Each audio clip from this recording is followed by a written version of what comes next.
All right. Are you? Yeah, I am. It is 5:02. Thank you all for coming. We are going to call. I missed my cue. Okay. The cue is now. We are calling our meeting to order. It's 5:02.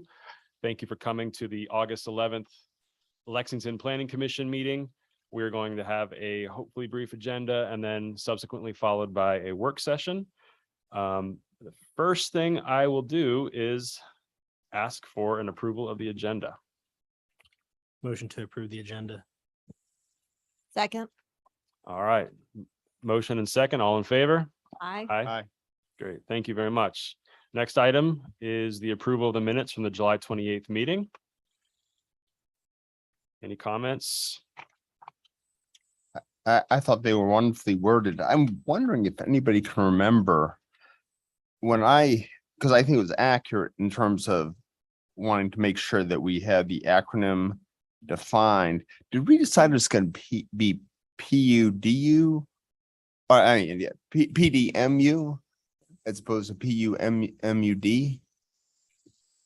Yeah. Okay, that's all right. that may have been. I just don't remember. Okay.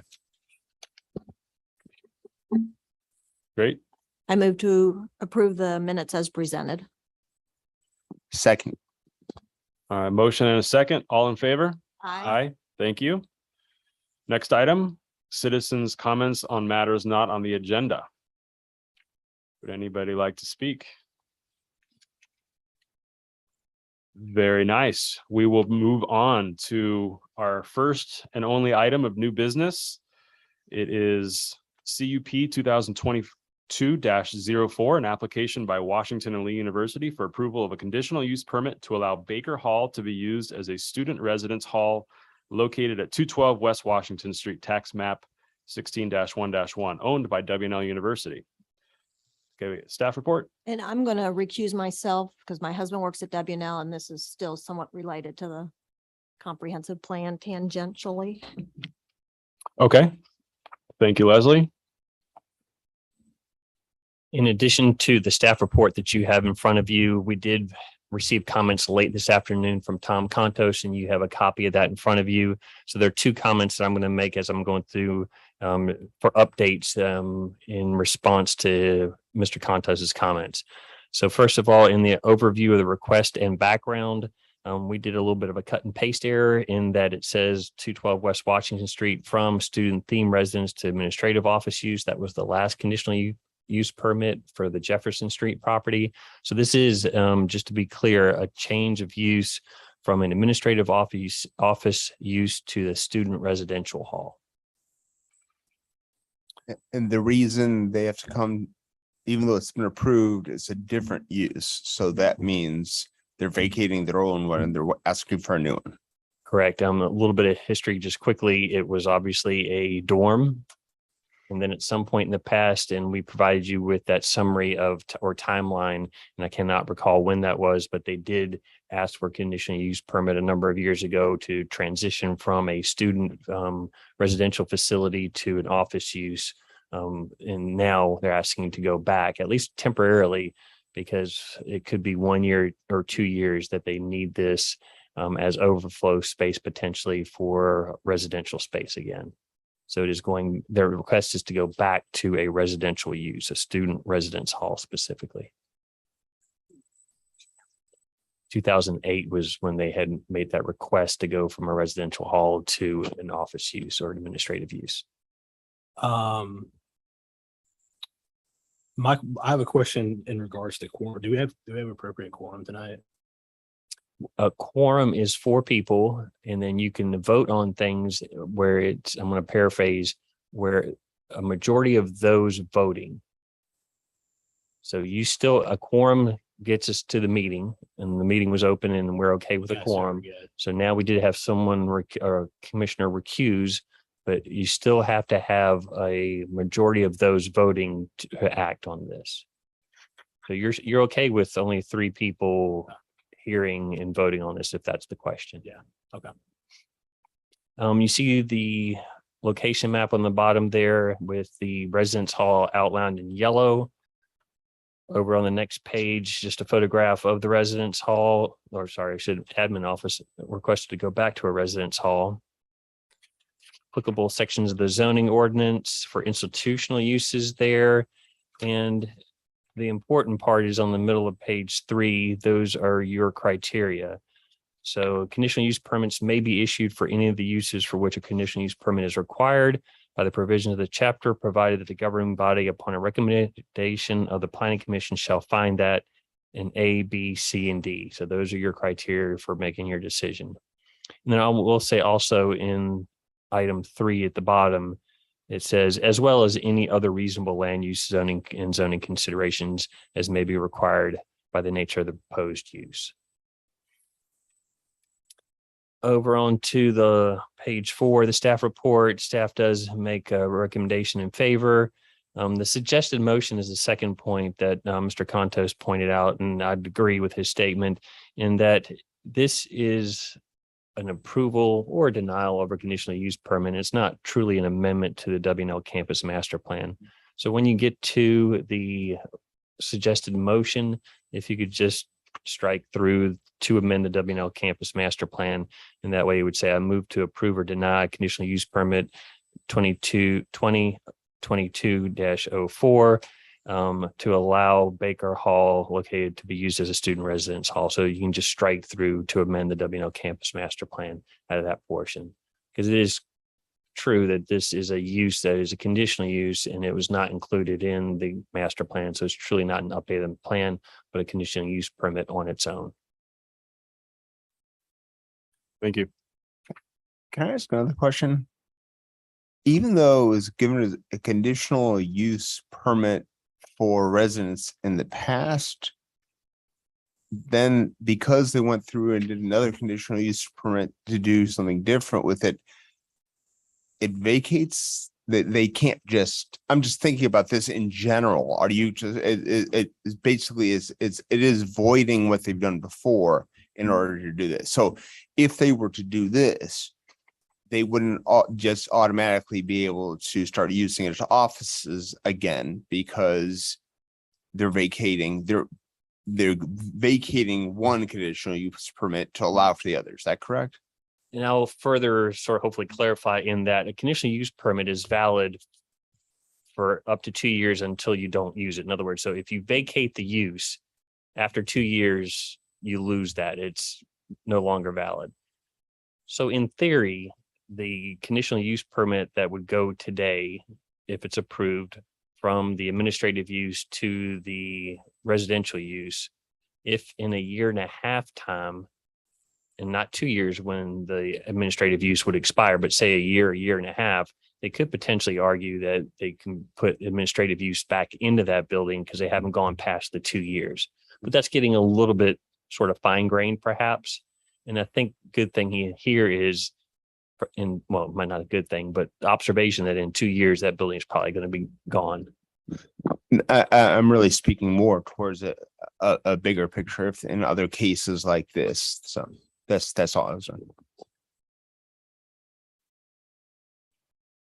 Okay, so I see the suggestions and amendments. So let's go ahead and have an applicant statement.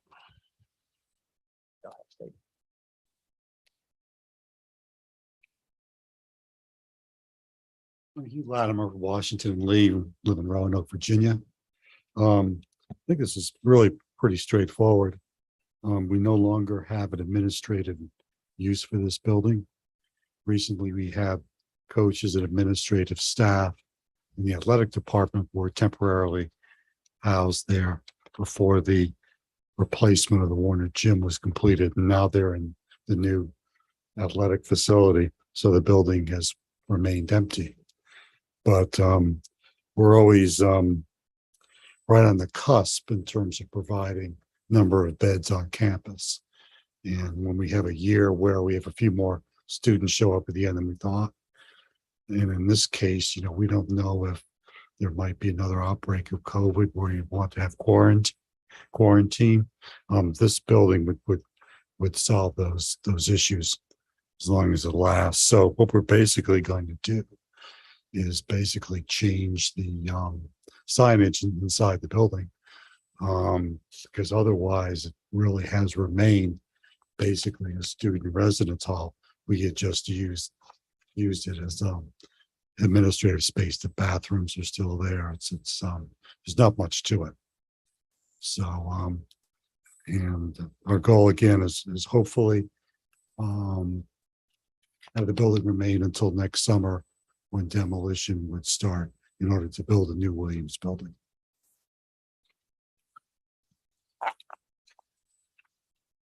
Okay. We have any public comment? Do we ask questions right now? Okay. Do you anticipate any issues with parking and the use change? No, no change whatsoever. We handle parking on campus holistically as the entire campus. So no. Is there going to be any element of construction to retrofit any of the offices back to residence halls, or We really are just basically changing signs.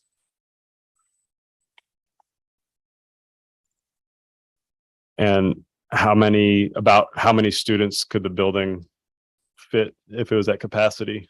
37, 37 rooms. 37 rooms. Cool. Any further questions? No? All right. Thank you, Hugh. All right. Any public comment?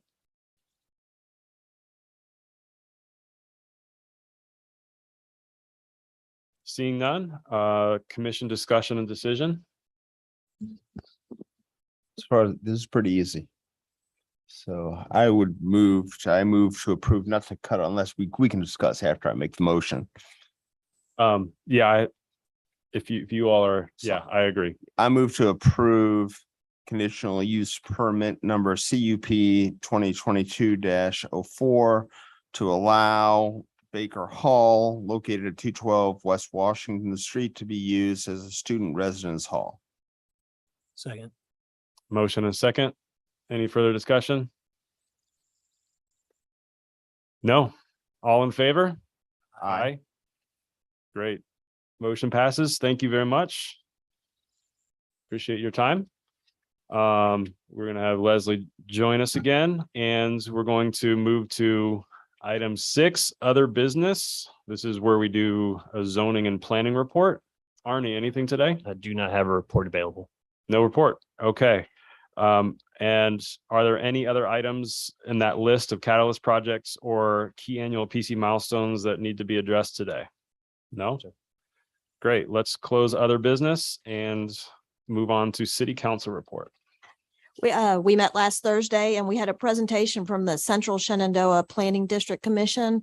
And one of the items they mentioned that I thought you might find of interest was they do run a program for first-time home buyers that they can provide $11,000 forgivable loan if you meet certain income requirements. And it's 80% of the AMI, which roughly translated in our area to if you earn $58,000 or less for a family of 4. So they want to try to get that information out more. It's not a lot of people that qualify, and they haven't given out a whole lot of those loans, but they do want to make sure that people who do qualify are aware of it.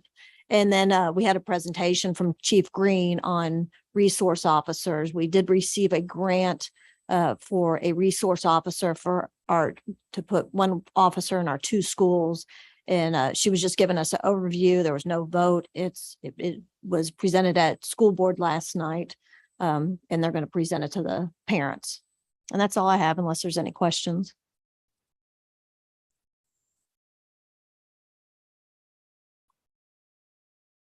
No. Leslie, thank you so much. Appreciate it. All right. I haven't had a 16-minute meeting in a long time, pre-COVID, I think. A lot of, after all the comprehensive plan and zoning text amendments. So this is a nice relief. So I will make a motion to adjourn this portion. Seconded. All in favor? Aye. Aye. Thank you. So we just closed the regular planning commission meeting, and now we are going to, does anybody on commission need to take a respite or a pause or anything like that? Or are we ready to plow ahead? Plowing ahead. All right, we're going to start, call to order the work session agenda where we review and discuss the proposed zoning text amendment for the planned development mixed use zoning district. And this will be more participatory from people that are attending. Arnie. We had two basic formats, or at least setups possible here. So last time we talked about everybody just sort of huddling around the podium here because we do have the microphone, the handheld mic. We cannot get that operational, so we can't set up as we had thought, perhaps in the seating area. So if we could all just huddle around the podium and talk about planned development mixed use for those of you that are willing, that way it's more of a work session style, and that's really the best I think that we can do in this room.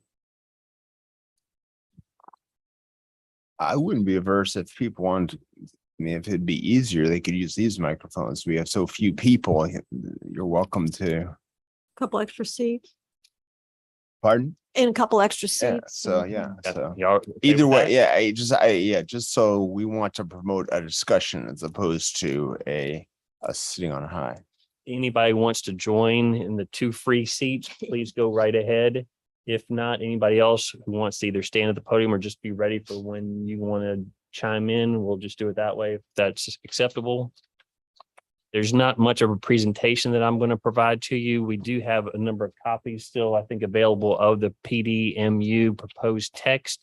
Our intent this evening was to, before we get to a public hearing, an advertised public hearing, and ask for public comment at that point, Planning Commission desired public input prior to that point.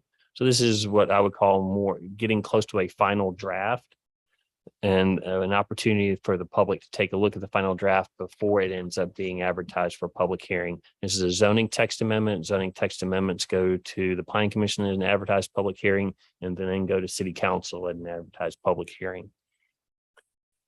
What we have so far, one of the bigger decisions was a base zoning district versus an overlay. Planning Commission has decided, at least up to this point, that we should try for a base zoning district. So this text that is being proposed is for a base district and not an overlay district.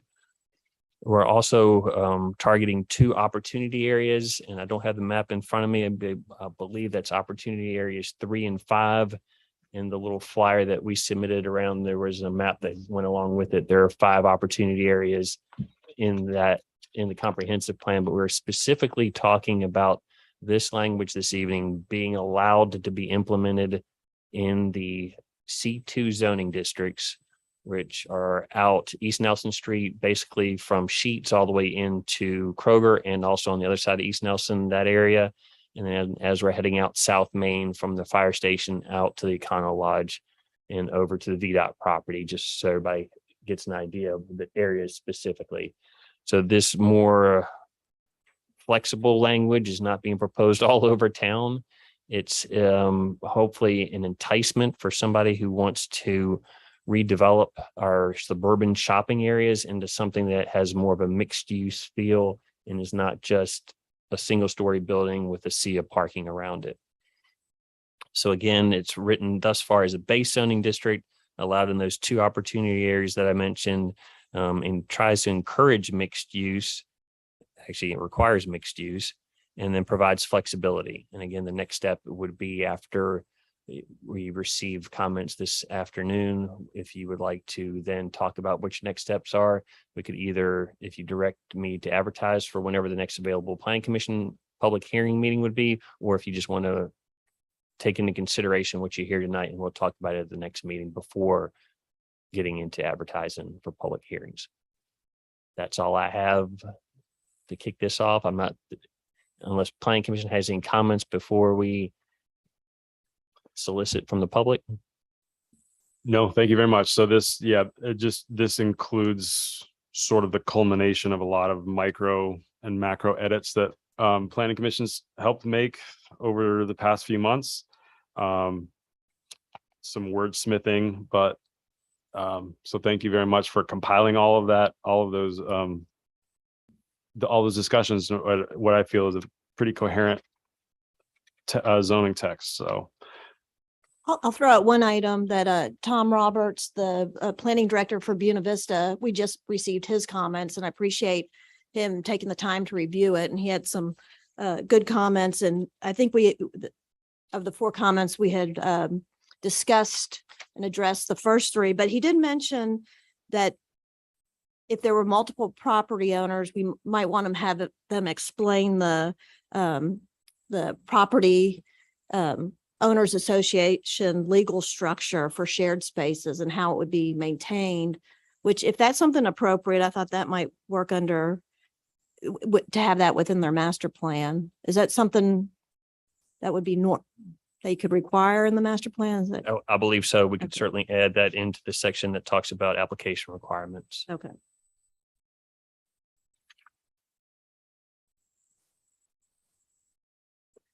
Yeah, I haven't really actually even thought about that. I guess if several people own property, they come to make a commune or it is that owns this. If one person drops out at some point, does it stop being a mixed use district?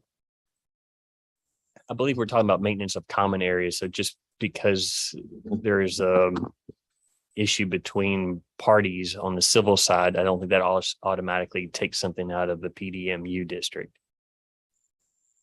I think it is helpful though to know how they intend to share that maintenance and who's responsible in case something does happen, so that we have the correct party or parties to contact in case there is an issue.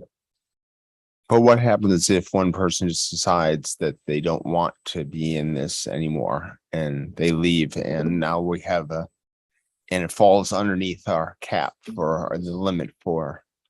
Well, I presume they would have built something at that point, so it's still going to be PDMU, and then we're just going to have to figure out how best to handle whatever the maintenance issue is. And if that property owner entity no longer wants to do that, we will have to find a way to get that done.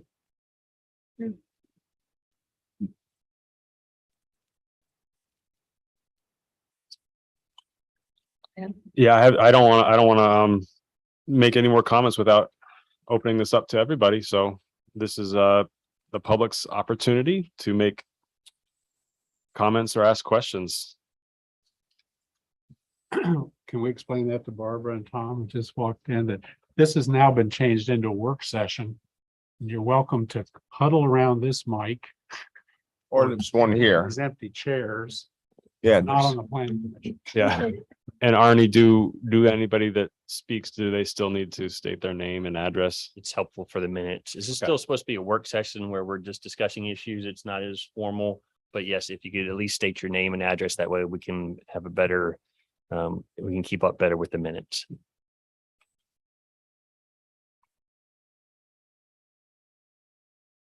I'll just make this is Lee Merrill 2 South Randolph Street, Lee Merrill 2 South Randolph Street. Kudos to staff for taking all the machinations at the last meeting and getting them right in this draft. It was a lot of good work. Had 4 very minor points that I would articulate tonight. The item G in your character development, appropriately screened parking is, I mean, the context is most of these things can be worked out later if you don't have the time or the energy to get to them now. But I think that ultimately this would be a much better document if in terms of guiding designers on these projects, if they ever happen, to do a better job. And G, appropriately screened parking. The word appropriately is not very helpful in terms of what the mission is. And there's got to be a better one. It speaks to the second point, which is that I don't see anything in here about shade trees, other than the fact that you want enough area, pervious area associated with them that they survive. And I still think that within your parking lot guidelines or something, you need an explicit goal statement of the percentage of under drip line for shading coefficients that you would like to get. Someday the city is going to have to come to grips with that, and not just some mechanism to define that. And it's I still don't see it.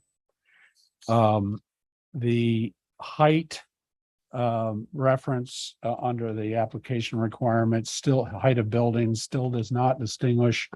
And I think it's a significant limit to the kind of designs you're going to get, that are 60 feet at the somewhere, the whole building, you're going to end up with a preponderance of flat roofed buildings at 60 feet. If anything ever gets designed under this, as opposed to recognizing that buildings with sloped roofs, which reflect the character of this community and reflect the kind of silhouette of the mountains beyond, which is the context that we see these projects when you come over the hill at Calo Alto, or where you approach these properties from the bypass. It would be very helpful to have an explicit allowance for peaks of buildings to be higher than the eaves of buildings, so that you get buildings of some architectural interest. And there are ratios that could easily be established here in your heights. I still don't see that. Under the application requirements. Lee, can I interrupt real quick? Yeah, When you were talking about drip line, can you expand upon that Well, a little bit before we go on to anything under else? the existing conditions requirements of an application, for example, it says that tree lines are to be established. I don't know what a tree line is. Edge of a forest is one context. Maybe that's what it was meant to be, but typically in landscape design, the bowl location, the wood is located, and an intended drip line, the species of tree at not full growth, but at some time is the extent of the tree. There are trees on the East Nelson corridor that have rather large drip lines and have an effective shading area. You look at the species that are being used out at Lowe's, and you have kind of a number of examples of trees that have large drip lines as the extent of the tree would reach. And I think that getting that defined in your existing condition things would be useful. I'm thinking particularly like the apartment redevelopment at the General's Retreat, where there's these enormous trees on site. And I'm not sure that the size of that canopy was understood entirely, because it wasn't necessarily shown on the application process. So both under the existing conditions and in your designs, I think it would be useful to explicitly be asking for the goals of the species that are being proposed, so that you can tell if this item M, which is you need a big enough area that the plant will reach maturity, is realistic. That varies from species to species. So I'm not a landscape architect. There are people in the community be happy to work this out. There's lots of communities that have this stuff well explicitly thing. It should just be on your short list of things that are brought up to speed. The last comment I wanted to make is that under the permitted uses in the zone, basically it's kicked to any permitted use is allowed as long as city council thinks it's a good idea. And I think that's an okay thing in a democracy. But that's where it is. And I just pointed out because there aren't really limits to density in the end. I've heard the discussions go back and forth about that. Parking is being typically is the limits to density. And in this case, we're allowing the applicant to say, well, we think we only need this much parking for the use mix we're preparing. And I think that's a good flexible thing, but I'm just saying that, and I don't think this needs to be addressed in this draft. I think the first project that comes along, you're really going to have to consider these outcomes. Those are the only points that I wanted to add to the conversation. I'm intrigued by the height topic, and I understand because you've made this point in the past. Building height being flat versus Well, and typically eaves. it's most important at the setback at the perimeter. I mean, there's a lot of constraints in here that the setback at a neighboring thing has to be the adjacent zone or 30 foot or whatever was decided. But interior to the project, the 60 foot might be too low. You might want to really be able to develop higher in the perimeter and within the core of these projects. All this is of the highest level of conjecture, because I really don't think in my lifetime that we will see much pressure for this kind of redevelopment. So I'm just saying that I think the code can be sensitive to the fact that buildings have an eave, which is the roof line at the edge, versus the peak, which is typically in. Now that it's more complicated than that, but I think it's a problem in the, maybe in the whole code, not necessarily just in this PUD thing, and ought to be on the work list of to-dos to accomplish. I'm intrigued by that idea, but I can imagine with that said that, okay, I can build this building up to this height, but we can actually fit a lot of active space in what we call a roof that's just not, that's peaked, that we can. And that's efficiency, that's building efficiency. If you can use an attic for something and it's not having a negative impact on daylighting and scale feel for these buildings, that's an attribute you would want to encourage, not flat roof structures.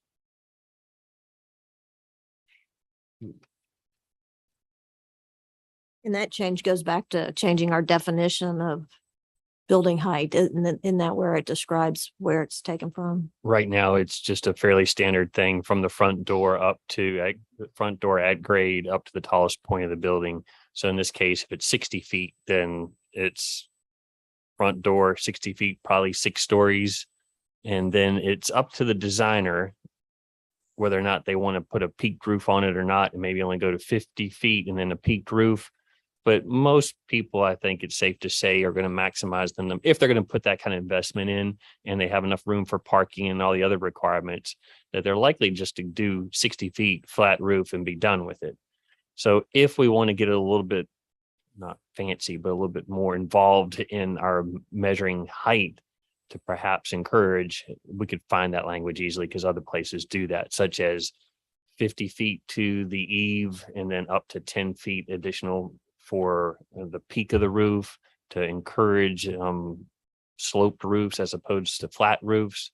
We're also, well, these are all be highly visible up at 60 feet. So I was thinking that if you consider where we are as far as in the 2 areas of town, is it really important?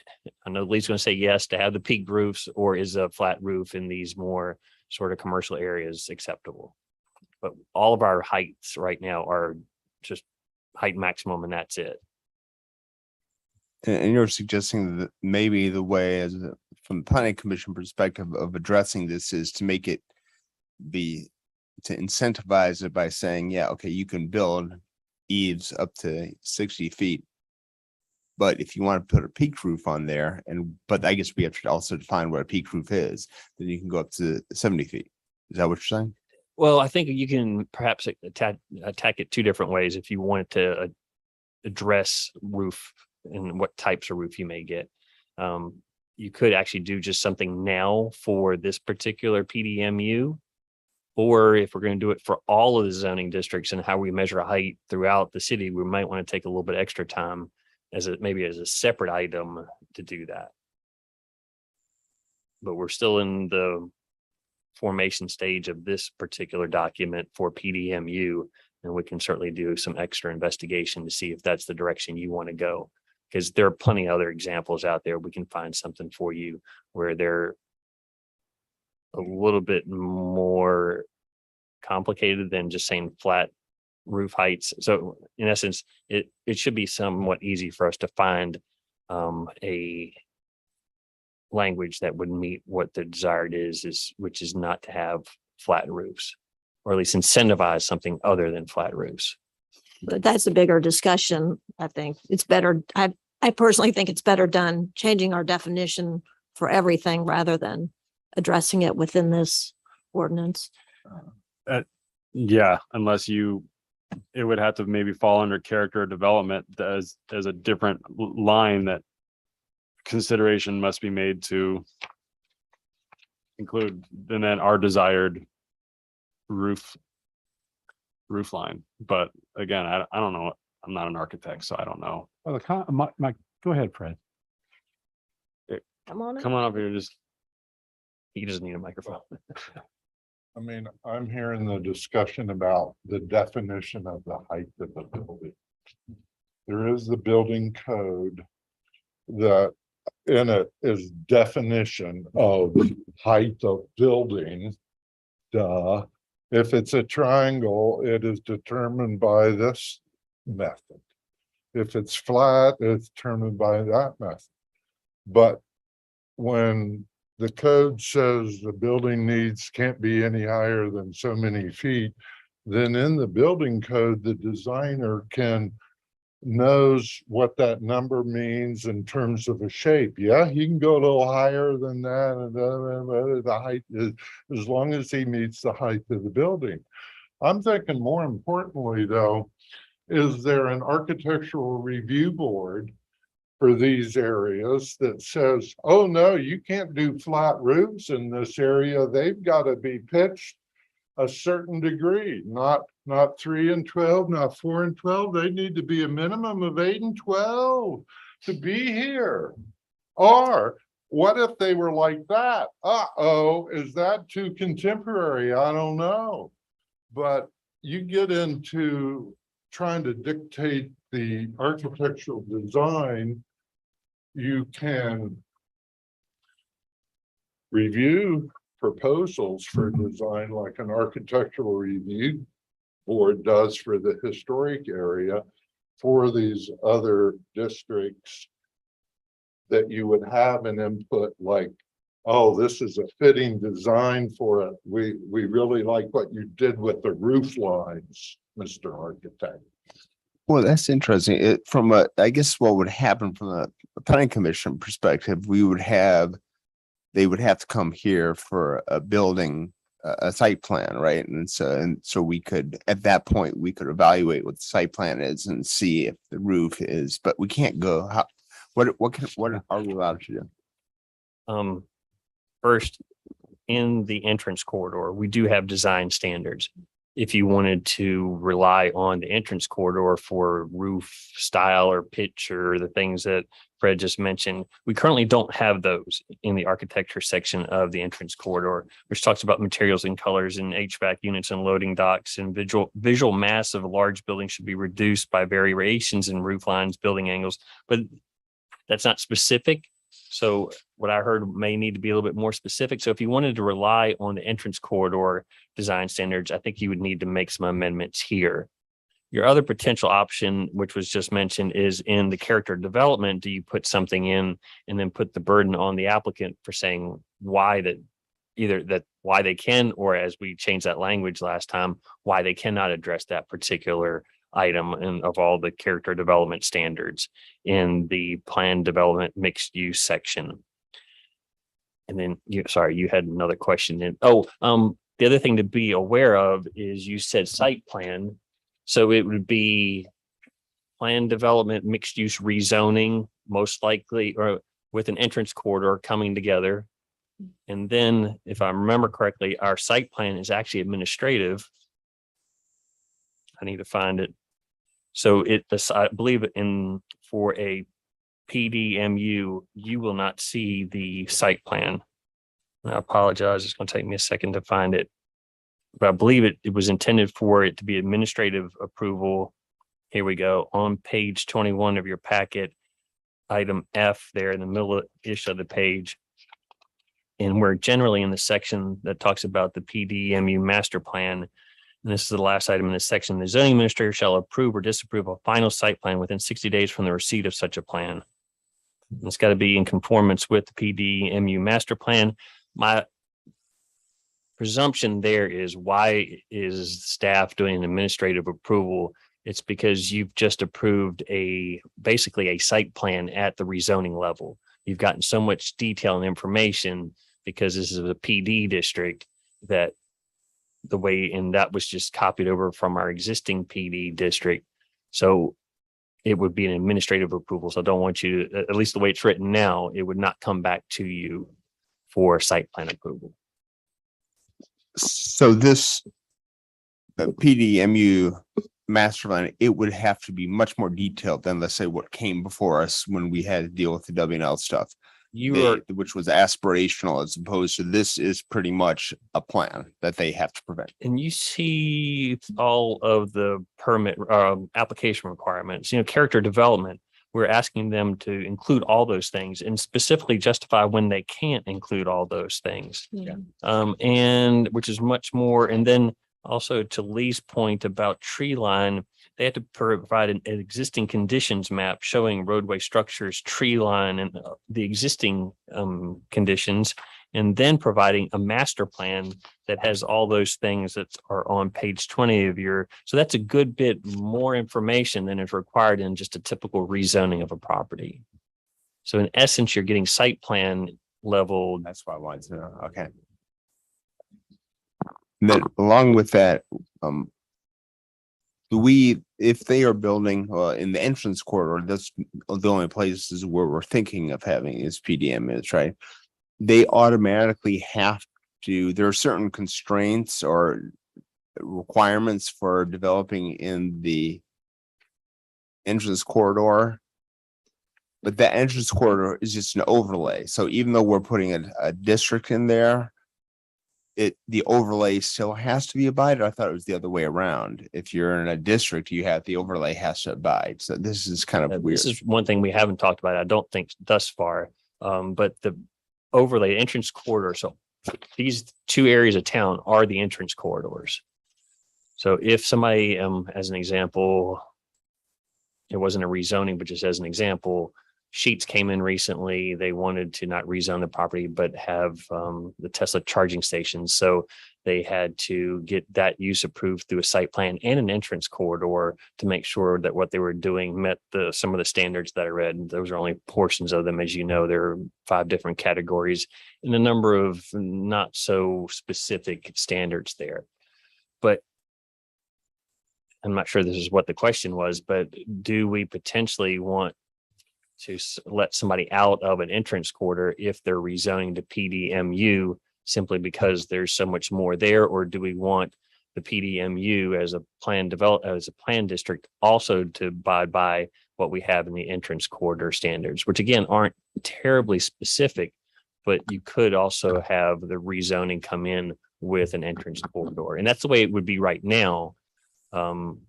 But the weird thing is right now, if you have somebody does planning unit development, it has to fulfill the underlying constraints of the overlay of the zoning district, as opposed, because when an overlay goes on top, when you're right now, it's an overlay as opposed to a district. But so now what we're saying is if you make it a district, does it have to fulfill the requirements of the overlay?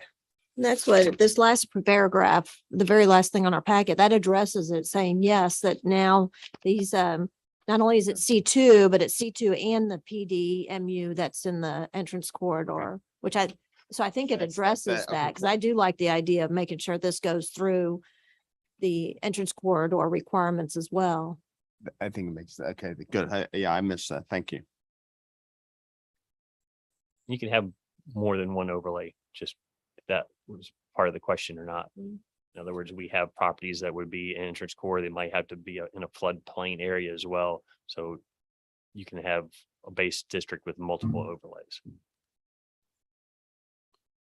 Can I just ask a question on the PDU master plan requirements? So for the preliminary master plan, I see general road alignments and I see general alignments, sidewalks, bicycles and pedestrian facilities. I don't see any requirement for a parking layout or a tree planting plan.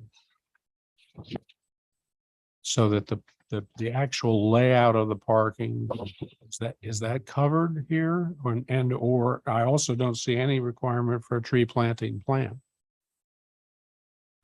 Maybe in item I, the first one, proposed layout of the plan development mixed use district, including the general location of uses. So parking is a use, types of uses, and density and range of uses. So I think, in the We layout include that specifically then? for the parking, yes, but the tree part is really not, as best of my recollection, in here. And we would be relying on the buffers and landscaping standards that we have in section 1314 of the code.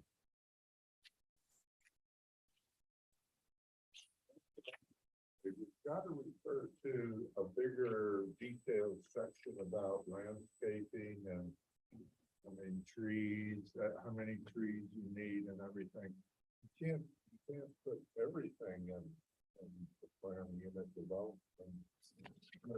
Well, I would agree. And maybe I need to read up on what that parking thing is, because if that adequately covers all these issues, I don't have a problem, but Just there are other sections that are applicable in the zoning ordinance. You know, these, with the sign section as an example, they're going to have to abide by the sign rules and regulations. They're going to have to abide by the landscaping and buffering requirements that we have as well. So we don't need to put everything necessarily in here, same. but once you review, I think you're not going to be terribly impressed about how much landscaping we need around parking lots, just to make you aware of that. Right, because it'll be the same, as C2, it'll be the same as entrance corridor requirements for landscaping. And we have to remember it's all in the C2, so we may not have a whole lot of green space within that area. Well, but how about the whole lot of language in here is saying you want green space and you want open space? Depending on what is being proposed. And that's the thing, and I think Fred summarized it well, is we're not architects. We want to see what you have and give you some leeway. Depending what it is, we may not have a lot of green space, and that'll be okay. And they'll explain in their narrative why or why not it has green space, and it's in a commercial district to begin with anyway. I noticed, there's nothing substantive, but I noticed that, the font on page 20C is it changes kind of. Okay, we'll make sure at the end that we have everything in the same font and size and style. But when we do a lot of cutting and pasting and adding, it does I kind of get a figured it little would wonky. probably, yeah, just. So as two architects, does this give you the flexibility you're looking for, or would you rather see some more, not from so much as a resident, but from an architectural standpoint, more specifics in some of I these think- areas?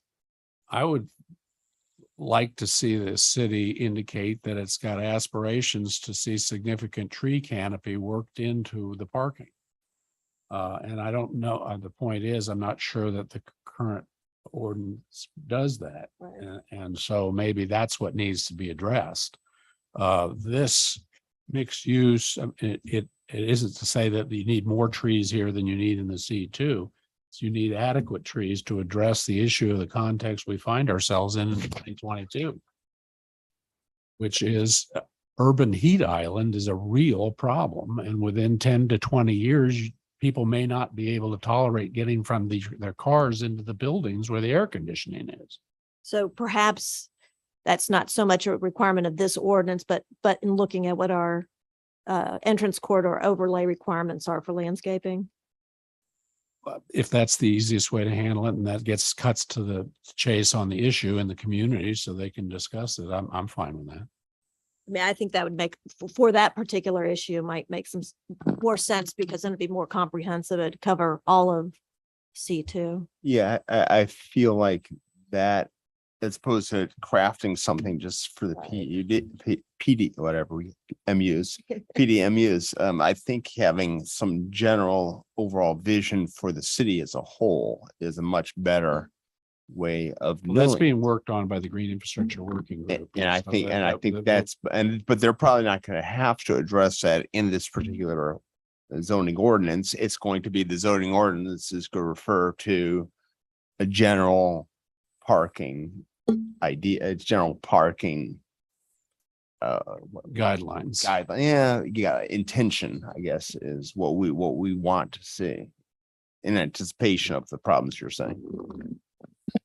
Because we're talking about several different areas of the code, Lee, if I could just ask that you maybe before the next meeting, before we get to the public hearing, look through section 420-14.7, which is parking Can you lot give that number? landscaping. Can you, the number again? 420, which is the zoning chapter -14.7. And it's parking lot landscaping, and it's what, a page and a half basically. So maybe a little bit too much to cover here, but it says, what needs to be done when you have more than 30 spaces, what needs to be done on a lot line that's not along a street. Talks about 2.5 foot wide buffers and trees every 40 feet. So if you could just noodle through Okay, that I'll and do then let us that. know if that's sufficient or not from your perspective. And it's interesting because then that could also come, if you're not happy with that, then that can come before us as proposals to amend the zoning. And I think that would be probably the better way to handle this.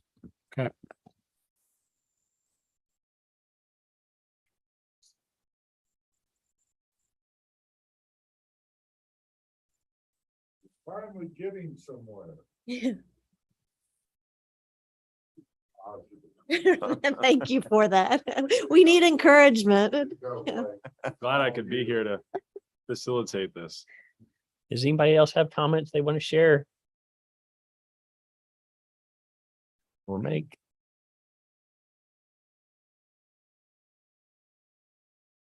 Charles Alligood, 506 Cavalry Road. Several years ago, the issue of PUDs and the planning commission came up, and one of the points of discussion that the planning commission approved was that all the property in a PUD had to be contiguous. And one of the issues that Arnie raised tonight was, well, maybe he didn't say consortium, but it could be that there would be a consortium of property owners that would like to collectively form a PUD. And that possibly, and this was the point I think you were making, maybe one decided later to pull out. And so then what would that do to the contiguous argument of the properties? And I was thinking, well, maybe there could be a PUD that made, figuratively speaking, a donut, where somebody in the middle of the PUD wouldn't be a part of it, but there would be contiguousness around that. And I'm not sure that's what we were talking about several years ago when we talked about properties needed to be contiguous in the PUD. My vision back then, when I presented the question of properties being contiguous, my thought was that it would be a single entity, a single business, a single owner. I wasn't thinking consortium, but why not a consortium to do that? And so I wanted to put that on the table because that box got opened tonight when Arnie was talking about maybe somebody pulling out of an arrangement for a PUD. Just putting it out there. Yeah. And the intent was, like you said, as before, for it to be contiguous and for them all working together for one purpose. So you would think it would end up being one entity. If one pulled out, I think that gets way beyond us because these uses should be interlocking. Though we are going to add that we'd like to see what their property owners association for these kind of, if you have if you have a group of several property owners and they'd have to form a POA to explain how they're operating together and managing it.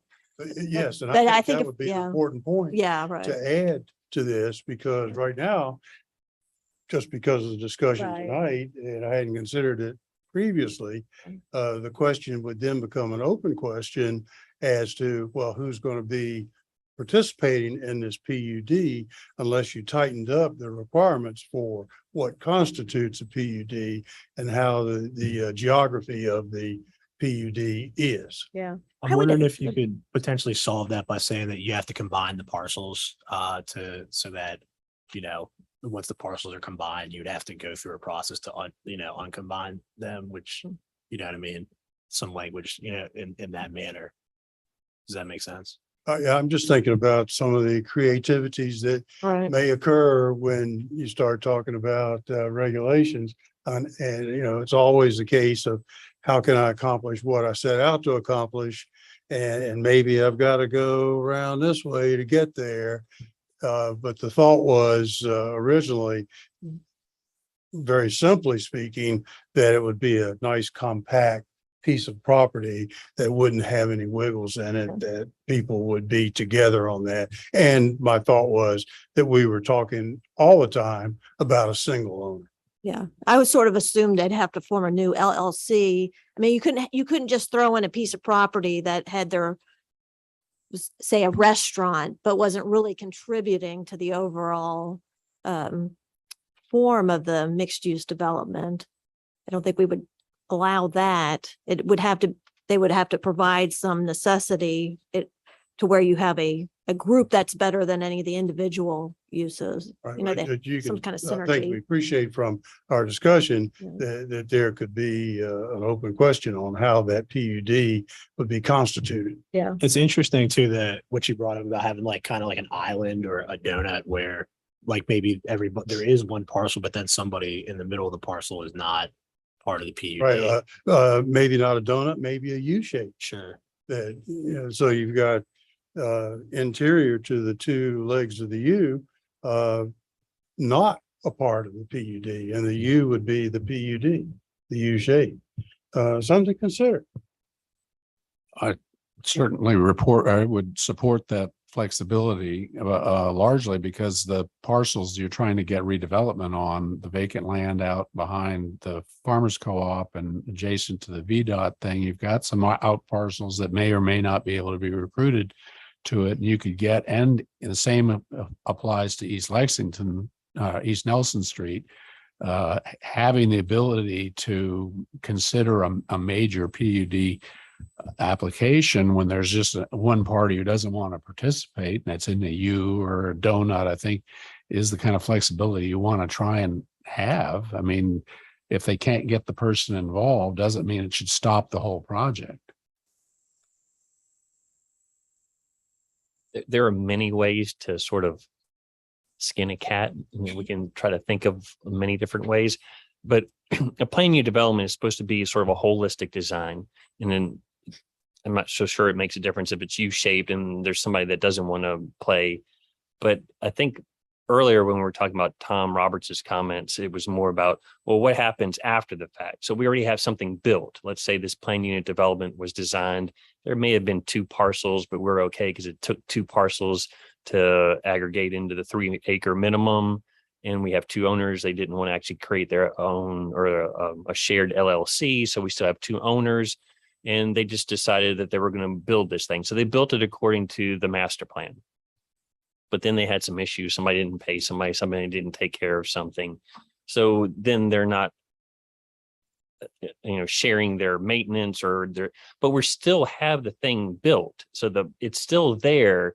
And hopefully as it was designed and in compliance with the master plan, and we don't have an issue necessarily with the enforcement of the master plan, but they're just not playing nice, but the thing is still there. And if somebody sells off their share, and it's not going to change the PDMU master plan unless they decide to do something different with their building that wasn't originally intended. So then we have to figure out how to sort of divorce the two from the master plan. And this may not be a great example, but we had sort of a similar situation on North Lewis Street, when we had 2 entities that came together and then had some issues. And then we had to figure out how many kids could stay, be in that school and how many kids could go in that school. Could you make it so if you combine parcels that you can't subdivide it later?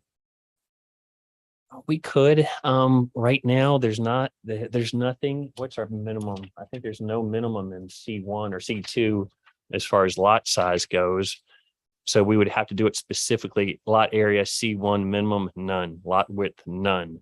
So we would have to craft something specific for the PDMU that once they're together that they Yeah. cannot be And then if they divided. had But problems, well, then if they had problems, then they'd have to sell it to somebody else or do so, like figure out a way to essentially, come to some type Yeah. of resolution versus like if you let people just break off their parcels because they don't get along once they combine them. I mean, that could completely undermine the whole development. But what if we have something that is a master plan, so it meets whatever we approved, but there is a piece over here, and I'm not thinking of a great example. If it's the car wash that has the 2 dwelling units above, and that owner sold that little piece off to somebody else, do we really care that that ends up? It's still the way it was designed. Do we care that that ends up being carved up and sold off? It's still what was approved in the master plan. So I But think what we're if they, thinking what if they want to read? I mean, I guess. when they redo when it, they then we have to figure out how, according to our code at that time, they wouldn't potentially be PDMU 3 acre on their own. But what are they asking to do? Are they asking to go to residential multifamily or another zoning district? So we'd have to figure out what's allowed in that other zoning district to accommodate potentially or not accommodate potentially what they want to do.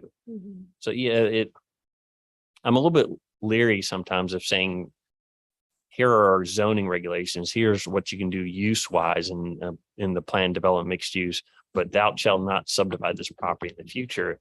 I think that may create some problems. I feel like guidance for that, for how to manage that, will also come from the comprehensive plan that we just approved. And also just the intention of what is supposed to go on in this district. So, but I feel like the decisions you have to make will be well informed by the sense of the council and the commission. And like Arnie explained, the master plan itself protects you for what the uses are. We don't care who owns them, but they have to follow the uses. And if they're going to tell us how they're going to operate as a property owners association, they're going to have to participate in that to maintain whatever. Our 3 acres is relatively small. Yeah. Some of these PDs, not just mixed use, but PD districts are hundreds of thousands of acres with many different property owners, and they'll probably have a set of covenants or guidelines to go in for the private side of things as well. I'm not sure that could certainly be utilized here, but just to give you an example of other planned developments with many different owners, covenants and restrictions that are going to guide those as well. So they can still do that on the private side above and beyond what we have in a PDMU zoning text. Has the city manager given any feedback or weighed in on what we've discussed at all, or is that to be determined once? I'm not sure I provided him with a copy of this yet. I was just, I mean, what all you're talking about business and legality and lawsuits of breaking covenants and things like that. I was thinking about like tax codes and how does this impact, like how we're not tax assessors, but I was just curious, like how any of that impacts like incentives for why people would develop this way. Or I'm not sure we're going to have all the answers to that, or even building code as an example. So we will certainly have Jared review this for legality, for legal purposes, but we're talking about land use. So all of the tax and building code, those are just things that come in after. yeah, Yes, we should be cognizant of that as much as we can to try to avoid certain situations, such as trying to think ahead about how many people are going to own these and how their maintenance agreements may or may not affect what was originally intended in the master plan. But there's only really so many different Sure. ways we can try to figure out how the cat gets skinned. yeah. Well, I mean, like we think about densities and square footage, and that all sort of could potentially play a role, but we haven't gotten any feedback from that.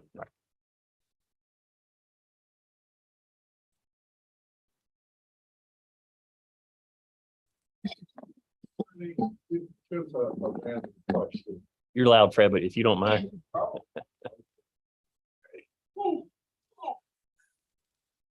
It always comes down to parking. It does. Is the big tail wagging this dog. We gotta house all these cars here for this business. How did the numbers that are in our code, how did we get those numbers? Are they based on well, when you arrived, there was already a code and it had so many cars per square feet of office space and so many cars for every this and every that. Were they based on a Virginia standard? Were they, can we refine? I think even the smart car now I mean, we can pack in a whole lot more cars than we were basing it on the Cadillac before. And I'm just thinking we ought to, as a community, look at refining that whole ratio so that we're not just developing a whole lot of big asphalt parking lots. Excuse me. To try to answer that question, I would characterize our parking standards as largely suburban parking standards. They were tweaked in a minor way during the update, but specifically for apartments. For multifamily, we had that one particular request for General's Retreat, but also ended up being for citywide. So we did modify, instead of the standard 2 per unit for multifamily dwelling for apartments, we have a breakdown. It's 1.5 for studios and 1 bedrooms and so many spaces for 2. So we did do a tweak and reduced and got rid of the 1 bedroom penalty, which you had to provide 2 parking spaces for a 1 bedroom unit, which made no sense. So that was at least addressed, but it has been I presume it's been a long period of time since we've actually looked at the entire parking requirements for all the different uses. So right now in a planned development mixed use, they would reference the parking standards, but if they have a good justification and provide you that justification in their narrative for having less than, let's say they were supposed to have, according to our parking standards, 200 parking spaces, and they say, well, we can justify that we only need 150, and that gets put into the narrative and is approved that way, then they in essence get a variance to the parking standards. But that is fairly common in the planned development type language.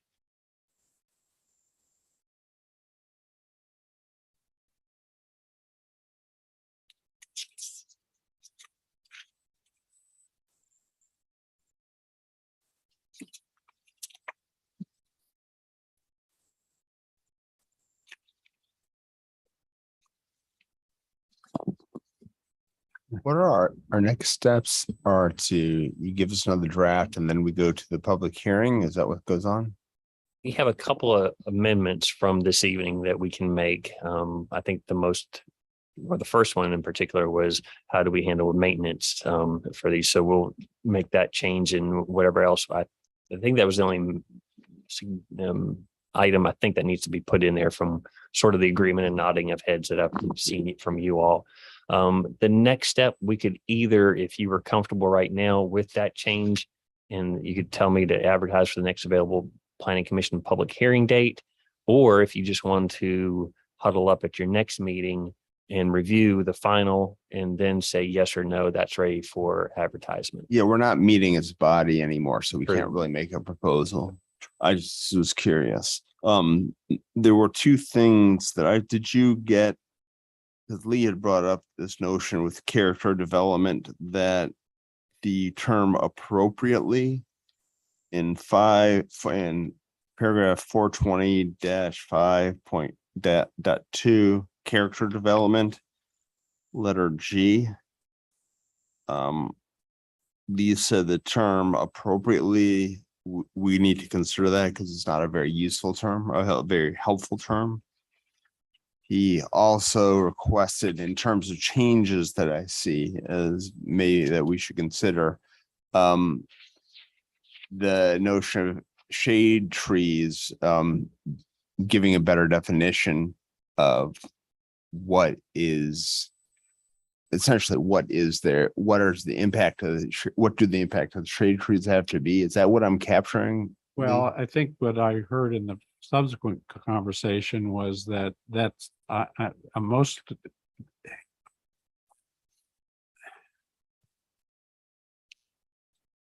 Let me consult with a couple of people in the green infrastructure thing and see if I can't come up with some guidance that would be helpful for you to consider. And then, not necessarily for this round of your thing. It's just not in here at all. I don't see anywhere in this ordinance that it's being asked for. So the code section that Arnie gave earlier, could we possibly put that in I don't think you need to, because that's already for all your parking lot landscaping requirements. That's in a different section. That's something I think we added in 2017. So that would be still applicable to this. So the question would more be, after Lee reviews it, is there something additional that may be needed for the PDMU? I mean, I'm not saying that, just to clarify, so you don't think it would be helpful to say appropriately screened parking as specified in code section, the code section. Well, but see, the screening is not the same thing as shade trees. Screening is, that's what I'm saying, is the goal statement says appropriately screened from where? By what? What was the purpose of the line? Screen from where? Screening is a different thing than shade trees. Shade trees speaks to canopy and the temperature profiles and the water retention and a whole bunch of other issues. They're not the same thing. And this, I'm not sure what this means, is all I was pointing out. Appropriately screened. Well, is it appropriate that it be screened from the highway? Does that mean you're encouraging hedges and fences?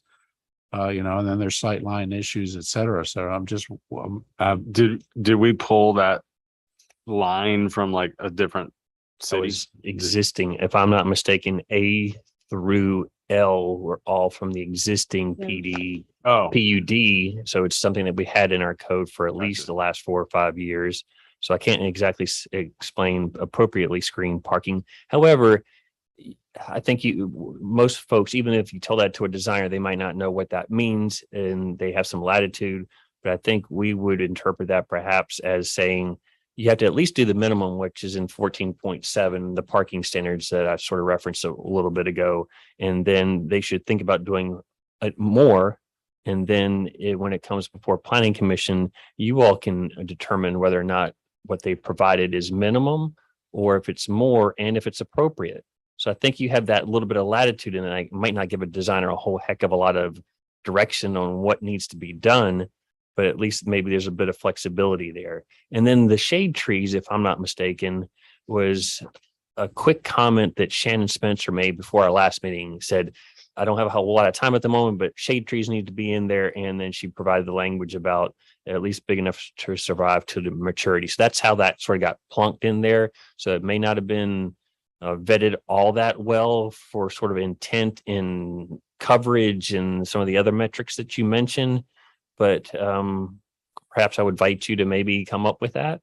I will do that. And I will caution, I think both with the word appropriately screened and the shade trees, we don't want to give too much guidance. I mean, it's in the narrative that they're going to tell us, what they're doing. And especially for like appropriately screened parking, I think it's going to be different for different situations. And so we want to hear, what are you thinking? Why do you think this is a good idea? And at least gives us a starting point for a conversation on that. Just while we're in that, talking about trees, but tree lines, that's a term that threw me too. What would be the most appropriate thing to say there? Instead of tree Well, line? the drip edge, the approximate drip edge, it gives you a sense of scale. That references in the existing tree, in the existing conditions. They're asking for that. And a tree line, I'm just saying you could just put drip lines of existing trees. If I could just perhaps clarify where we are in this. So we're talking about application for rezonings. There's the narrative section. I'm on page 19 of the packet and talks about the narrative that you would have to provide with the plan development. And then existing conditions map number 2, and that's where tree line. So tree lines coming from the existing conditions that you have to provide. This is if there is a tree line. This is where the tree line is. I don't think that is not saying what needs to be on the plan or coverage or drip line. So just to clarify, their tree line, if I there see is the one on an tree existing lines of the condition map. All the shade, the outside branch line of the existing trees. Which does not go into what we're asking them to do for as far Right. as trees or New coverage or. plans, because you buy a tree And it's this big and it's got limbs going out to here, but maybe they get out 20 feet in 20 years. And that's a whole different story then than what you end up on day one. But this tree line, so technically terms though, for trying to get this to show the public, tree drip lines would be the term to change. Well, that? under the existing conditions, yeah, because that gives a sense of the scale of the trees that are existing, that so that they can be reviewed. It's really talking about drip lines, not just lines.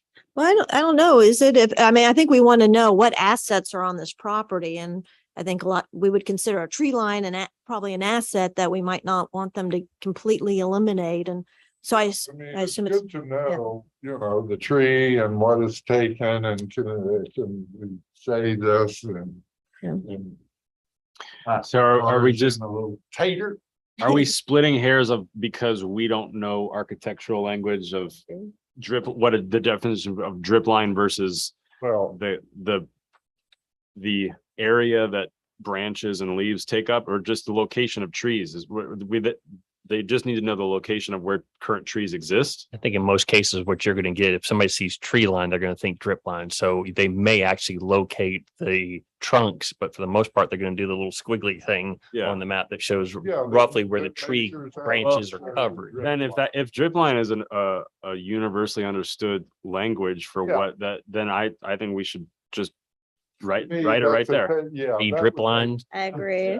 If it's it sounds like it's an understood vocab word that, Thank you. Yeah, a drip line instead of tree lines, it might be a line of trees. I don't know. That's what I assumed it meant, was just a line of trees, not, so that, yes, I agree.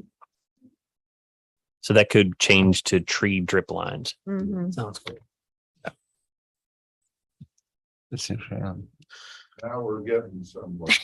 Progress.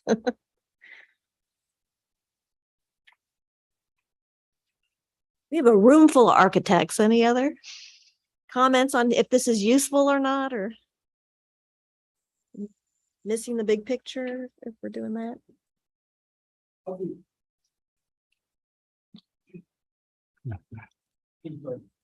Like we were saying earlier, you have a situation in these type of developments, we have an architect working for a developer. And the architect's always spending too much money, developer wants to spend less money. Can you speak into me? I'm sorry, was that better? Yeah. You were talking about architects and spending money. Yeah. You piqued my interest. Okay, So well, I better mean, hear it. developer is always upset with the architect because the architect's proposing things that are too expensive and wants to find out how to do it a little bit less. Or the bids come in and you have to go through some value engineering. And the first thing that comes out of value engineering is the landscaping.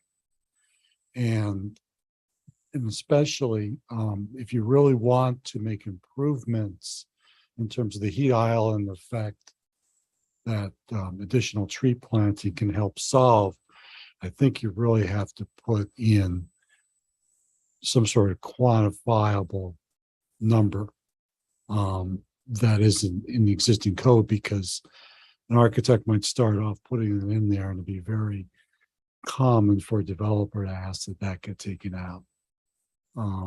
So I would try and go beyond what you've had in the. Are there metrics, code. actually? Are there numbers that you can put down? You said, can you put, is there a way you can? do that? You could put in percentages of land covering of the the land that's not building, the percentage cover, as a guideline. And maybe they'll put in more, but what you want to do is you want to find out what's the minimum amount you put in that would have a desired effect. Maybe they'll do more. But I would recommend doing that. thank you. And those architects look in the code to see how many trees we need to put in this parking lot. When you do the, county standards, it's easy to follow how many trees you need to plant. And some degree of information on caliper. But his discussion was between a developer and an architect, and bids come in and the first thing that comes out are the trees. It doesn't matter who is, it's still, we're setting a standard as a city that these are the requirements, whether they have the D on their shirt as the developer or the architect or the contractor or the maker or the plumber. There are standards that we set, and you've got to comply with them. So just because you came in over budget, well, let's take the landscape out. No, there's no taking the landscape out. It's right. We got standards that you got to have so many trees and so many parking and so many yellow lines around in this place. That's why he was suggesting an actual number, is that's for exactly that reason, that to quantitate it a bit So more. It's based on size and a lot of different issues that's quantifiable. But that's a line that you've got to draw and say, oh, well, maybe less if we grant it to you, but those are minimum standards. Don't be, oh, we're over budget, let's just take the trees out. In your parking lot landscaping, which you haven't gone in detail, but we have a page and a half roughly. It says, for some of it, if it's up against a property line that's not along a major street, then you have to have a 2.5 foot wide buffer, which and a tree every 40 feet. So that's that minimum standard, at least, that they would have to provide. So they could not value engineer out to one tree every 80 feet, as an example. That's the zoning portion of that. So you need to sort of consider, or I want to play perhaps devil's advocate a little bit in that. And this is more about uses maybe than it is about landscaping. But what we're trying to accomplish with the plan development district is that flexibility.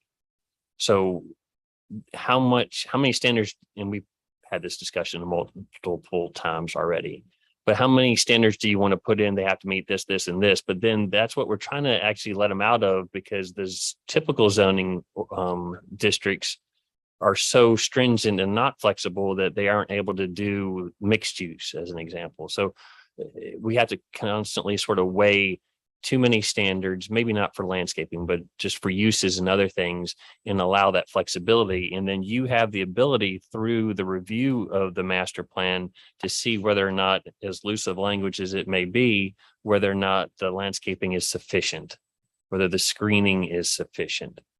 And then once that master plan is approved and a landscape plan comes with it, and if a landscape plan doesn't come with it, and you want a landscape plan, you say, give me a landscape plan, where if one tree shows up every 40 feet and you don't think that's sufficient because of it backs up to a residential area and you want to see more, and you tell them what that more is, and that's what gets approved, then it's going to be up to staff to make sure that they put in what was approved during the master plan.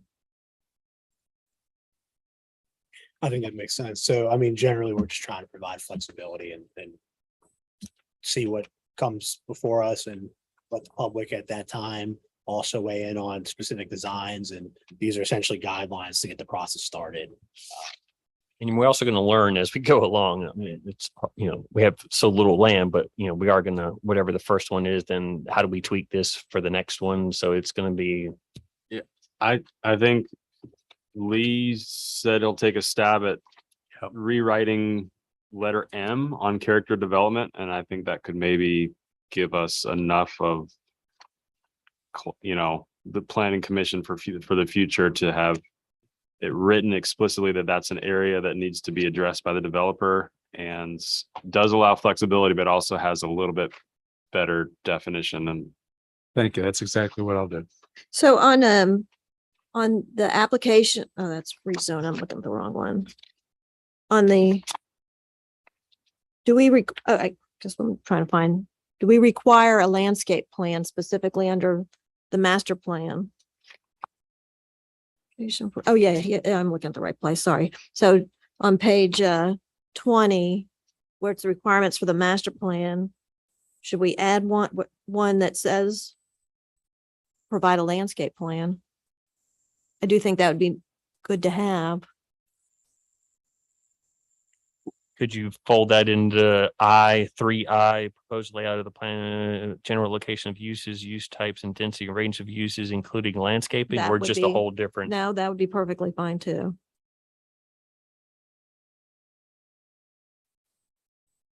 How is that gonna, these types? How is that gonna fit into I? I was just thinking shove it in towards the end and landscaping. So instead of saying and density ranges, you say density ranges use and And landscape. proposed landscaping or something to that Or just effect. include, yeah, types of uses including landscape and density range, yeah. Okay, a layout. Yeah, that's right. That's right. That's right. That makes sense.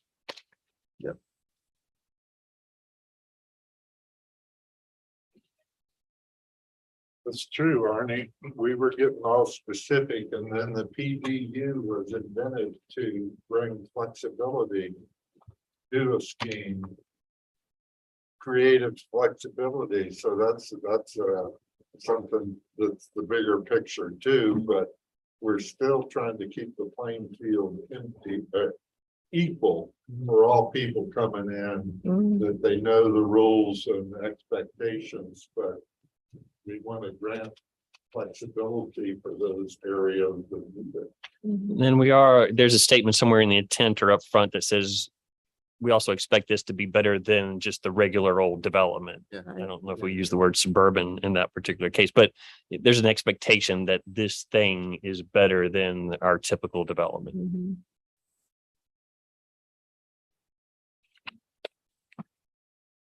Cool. I felt like a nice transition to the end of the conversation, but it doesn't have to be. I just, you get, okay. Anything else that we want to?